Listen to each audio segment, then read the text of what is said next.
Hi, Carmel Valley Summer Symphony. My name is Paul, and I'll be your violin instructor for this year's Summer Symphony.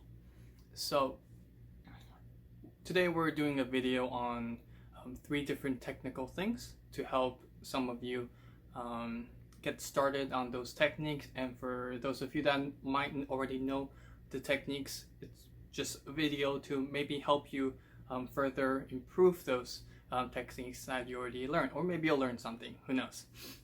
Okay, so without further ado, the first technique we're going to be talking about and work on is détaché. Now, détaché is a term that simply means to play each note or one note per bow. Okay, it's the opposite of doing slurs, where you would connect multiple notes into one bow direction. For détaché, one note per bow. And those of you are wondering why we're learning détaché. Well, I'm going to be using détaché to help you create a better sound in general. Okay, it's not really the détaché part that you guys need to work on. It's probably the sounding point that could help individual, and then when you play in future orchestras or youth symphonies or anything, it's to help you get a better overall sound as a group as well. Okay, so the first thing we're going to be talking about is bow being parallel to the string. Now, this is very important because if your bow is not parallel to the string, it's going to grab the string a little bit diagonally, kind of like this, right? And then that will cause you to not be able to stay at that sounding point, that contact point that you started at. Okay, so what does that mean? Contact point is where your bow hair is touching the string. Okay, and your goal is to be able to do something like this.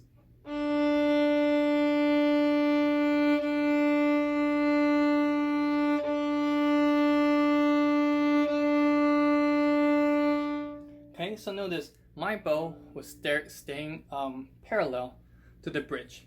Yeah, and this is something you don't want to see. Or like this. Okay, now notice what just happened. When I tilt my bow sideways and when I didn't really try to control the angle, it slips towards the fingerboard or towards the bridge, depending on which bow direction. You guys can give that a try, and you'll see, like, oh, when you do it like this, when you play down bow and your bow is angled like that, it kind of goes towards the fingerboard. And that's one of the common reasons why students have a difficult time trying to create a consistent sound, because we need consistent sound to be able to shape music, to be able to create different dynamic and phrasing, right? But if your bow is constantly moving up and down towards the fingerboard and the bridge, you're not going to get that sound, right? So let's talk about the mechanical aspect of this. So the first thing you need to think about is the arm. First, relax your shoulder as well. Okay, I'm going to do on the D string just so that's the right height to show you. So the first movement is going to come from the back, okay, the back, and it's going to open up this way. Okay, now once you get to around the middle area and the middle of the bow, then you're going to open up your arm, your elbow. You see that? And that keeps the bow parallel to the string. So if I go up bow, it would be starting from the back again. Okay, why is that? Well, when you grab something, you pick it up. If you only move your elbow, what you're going to do? You're going to go like this. Okay, so you need to close, starting from here again, and do this movement. So when you're at the tip, close your back, your arm, okay, and then your arm will naturally want to close at the same time. Okay, now past the halfway point, you're going to now think about following through with your shoulder, the back part, okay, to keep that bow straight. Otherwise, a lot of mistake it happens around this area, kind of goes like that, because you don't really follow through. Now, following through comes with risk, which brings us to the second détaché portion, which is the wrist tilting the bow a little bit. Tilting the bow means that you're grabbing the string with less hair, and that means that the point of the contact point is a little bit smaller, a little bit more finer. When you grab a smaller portion and then you play, it will give you a finer sound. If you want big sound, a little bit rough too, it's great to use flat hair and play, But if you most of the time we want a nice kind of finer sound, and that's where this bow tilt comes into play. So you're gonna tilt your bow slightly with the wrist, not your fingers like this. Okay, with the wrist, and notice now my wrist is a little bit higher, right? This kind of plays in hand if you just relax your wrist on the side next to you, okay, your arm.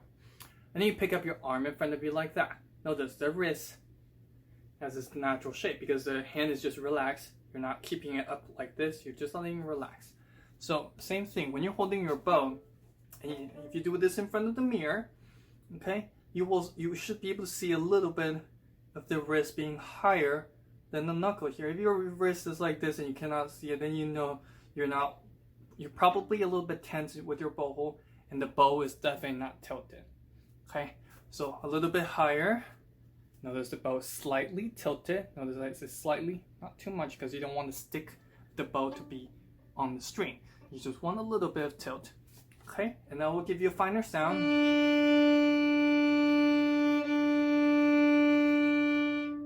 Okay, so that's the first thing. And do practices in front of mirror. Do exactly what I was doing, where you look at yourself in the mirror and you see the bridge like this. Do not stand this way, okay, and do not stand back like that either. Stand just, if you imagine like a little 90-degree angle, and your violin is one side and the way you look at the camera is the other, or the mirror. And so then you start here and you keep your eyes on the mirror. That's the biggest thing. I see a lot of students practice like this, but then they're staring here and they can't see if they're sideways or not. So look at the mirror when you're practicing, okay? And your goal is to be able to keep that bow relatively straight and also relatively at the same point. If you see your bow going all over the place, then you must reevaluate how you're working on that, how you're practicing it. Okay, so that's the first thing. That's the détaché portion. Keeping a bow straight and also tilting the bow slightly with the wrist relaxing to help you play a better sound. Okay, now the second technical topic that we're going to be talking about is the shifting. Shifting allows us to get to different positions, to play higher notes, and sometimes to play a different color. Because sometimes you can play the same passage in first position, and then sometimes you can play in third position. And that gets you a different color of sound. And at a high level, professional level, you often are thinking more about, the balance of being able to play a nice sound that you want, yet keeping a good phrase. And so you might be thinking about I want to play this higher because that feels easier than first position. So let's talk about the mechanics of getting into different positions, shifting. So the first thing about shifting is imagine yourself as a plane and how you take off and how you land. Okay, shifting is not like a helicopter where you race straight off and then you drop straight down. Okay, so what I mean is we never lift our finger fully off and then shift. Okay, we only lift the pressure off. Our finger is still touching the string. What I mean by that, you know how sometimes when you play notes but your fingers don't press all the way down, it kind of sounds like this, right? Sometimes we call it harmonic, sometimes we just call it noise. But that is the kind of practice you need because we never lift our finger off when we're shifting. Okay, so the first thing we're going to do is we're going to play just first finger on the A string, the B note. Okay, you just play the note. I'm going to stop. I'm going to release the pressure of that finger, not take it off, just release the pressure. And then you're going to shift slowly towards the third position. For those of you that doesn't know what third position is, it's the third tape. If you have tapes, 1, 2, 3. That's the D note on the A string. Okay, let me do that one more time. So from B, release, shift to D, third position, drop the finger down. Okay. Once you understand how to do that, do it at a specific tempo, going B, shift, D. So it's something like this. Okay, and notice my shift is not fast. Okay, there's kind of like an escalator. Da, and just go up, nice and easy. Okay, thumb stays on, just don't squeeze, because that's a big problem students squeezing, is that you can't shift. You can't let go. You have to learn to relax so that you can move freely. Okay, so you could do that with your second finger, going up to third position. Third position means the thumb and the index fingers by the third tape, and then you drop your second finger down on the fourth tape, or in this case, third position's second tape. Okay, so 2 to 2, and then you can do 3 to 3. Okay, same thing on the way back down. Yeah. All right, now if you were going to alternate different fingers, so let's say you start with a 1 and you're going to arrive on the 2. How do you do that? Well, you're going to lead with the 1 up, and then by the time you get to the third position, you're going to drop that second finger down. So it should sound like this. On the way down, since you are starting with the second finger, you're going to lead with the second finger and then drop your first. Okay, let me do that from going up and then going back down.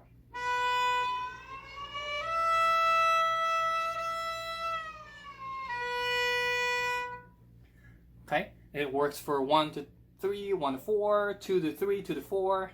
Okay, but what about 2 to a 1? Yeah, because 2 is in first position is higher than the first finger, but then you're going to write on the 1 that's lower. So then how do you do that?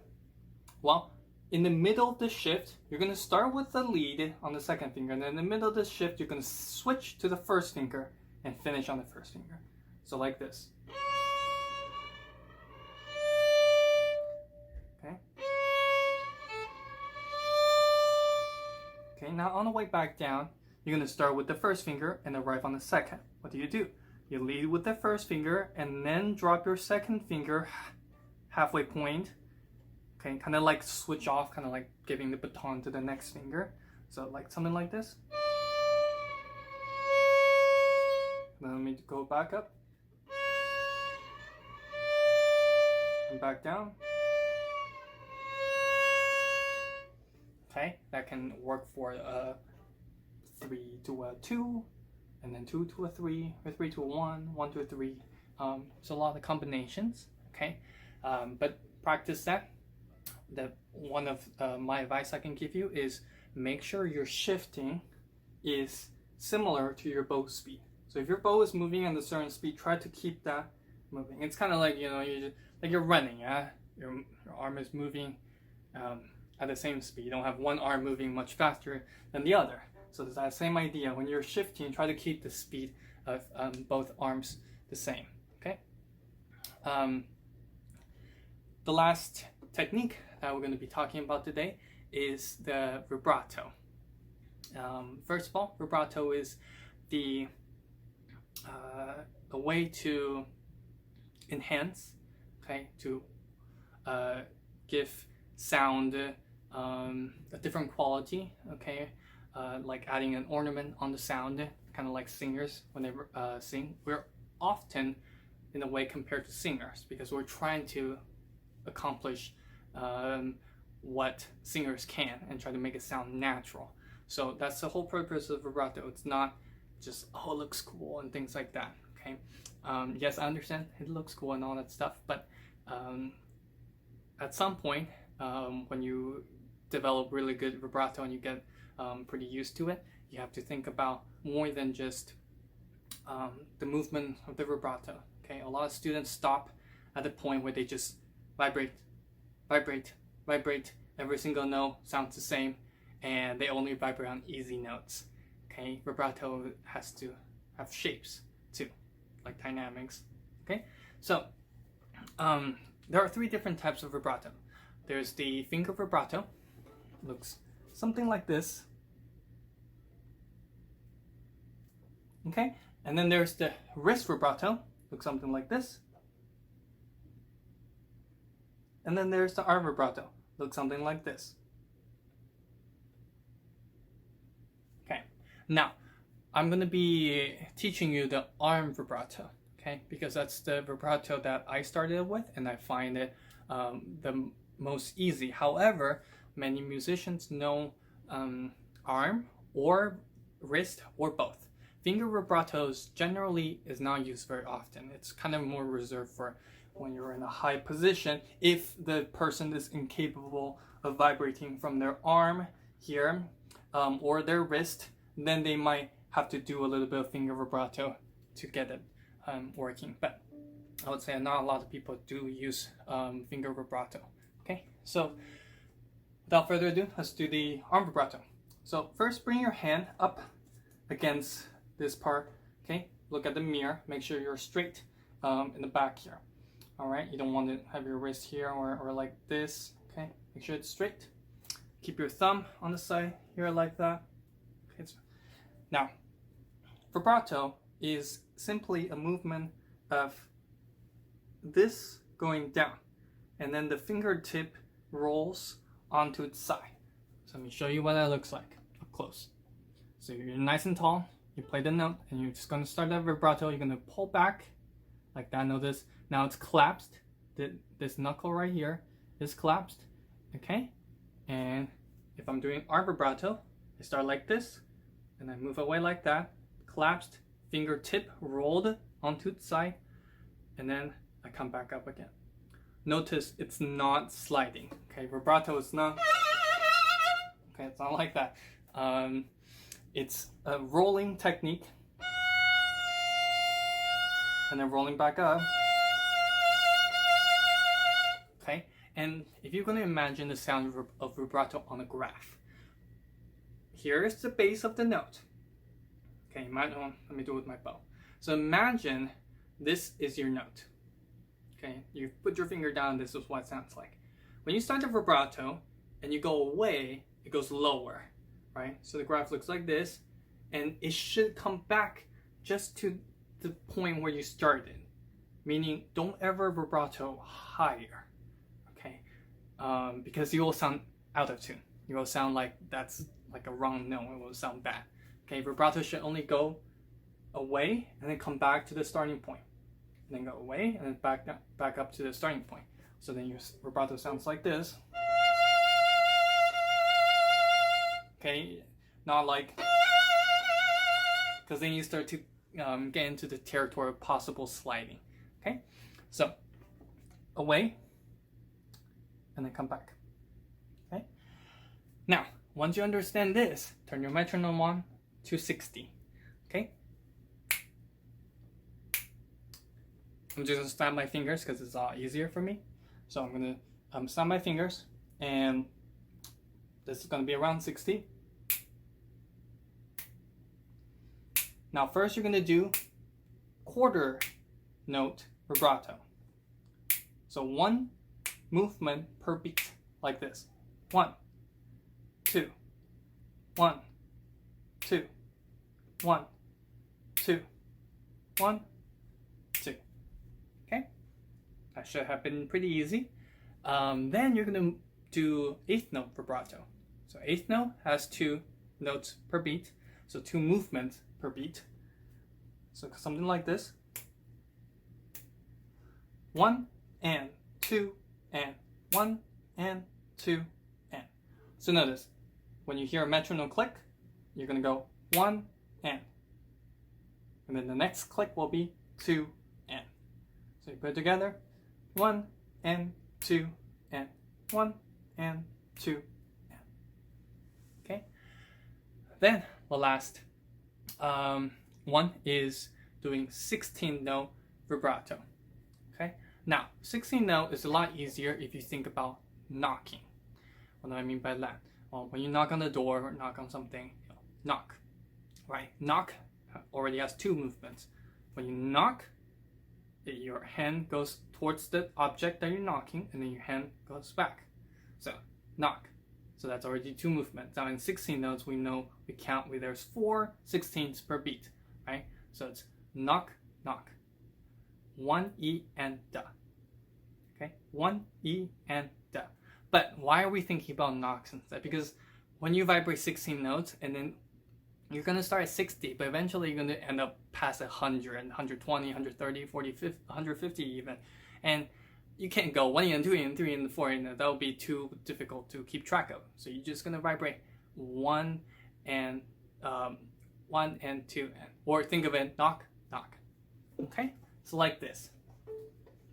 So this is your quarter value, 60 metronome. Knock, knock, knock, knock, knock, knock, knock, knock. Knock, knock, knock, knock. Okay? So, knocking twice gets you that 16th. Now, remember when you practice this whole vibrato thing, please keep your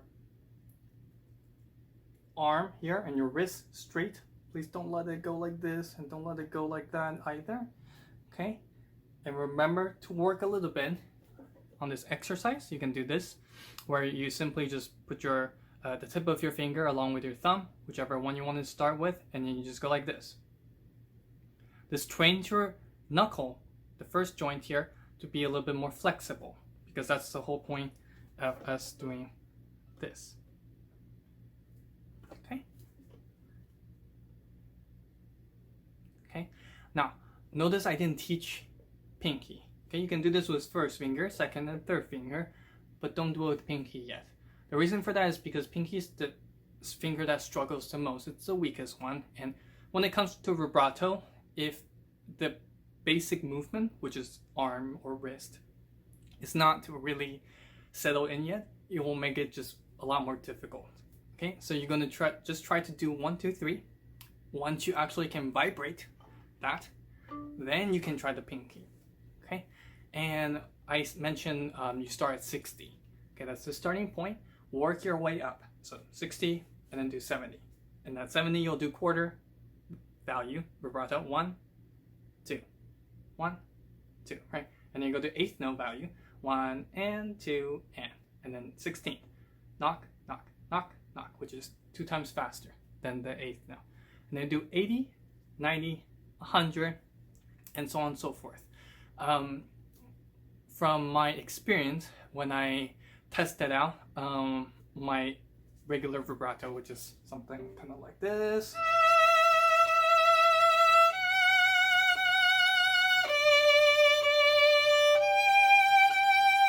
My vibrato is somewhere around 150, okay, which is pretty fast. Yeah, do not jump.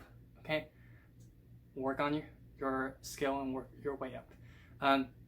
I usually tell my students vibrato takes around anywhere between a couple months all the way to 6 months maybe or more to learn and to be able to apply into music. And that's not like all of it. Okay, there's really an art into vibrato. You can vibrate slow, you can vibrate fast, you can vibrate wide vibrato like this. You can vibrate narrow, right? And these are 4 different pillars in vibrato. And then in the middle is a whole bunch of gray area. You can vibrate slow and wide or fast and narrow, right?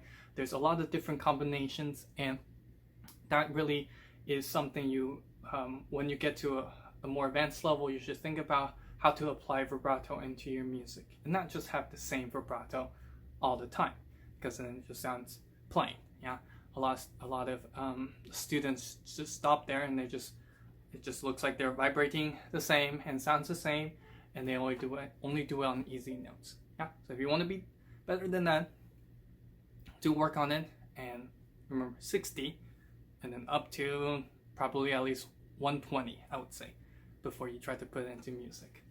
Okay, so I hope this video has helped you. For those that have no idea what any of that was, I hope it has something to get you started. And for those of you that might already know how to shift or vibrato, maybe it was something new in the video that helps you, or maybe there are things that you can take away from and improve your technique. Yeah, but I look forward to seeing you guys soon, and see how if you have any questions, do let me know. My email is, go and take out pen and pencil if you would like to write it down. My email is Paul, Paul, W 0310. So Paul W 0310 at yahoo.com. Okay, so if you have any technical questions, feel free to email me, and I will do my best to respond to you guys. Okay, thank you for watching. Have a good one. Bye bye.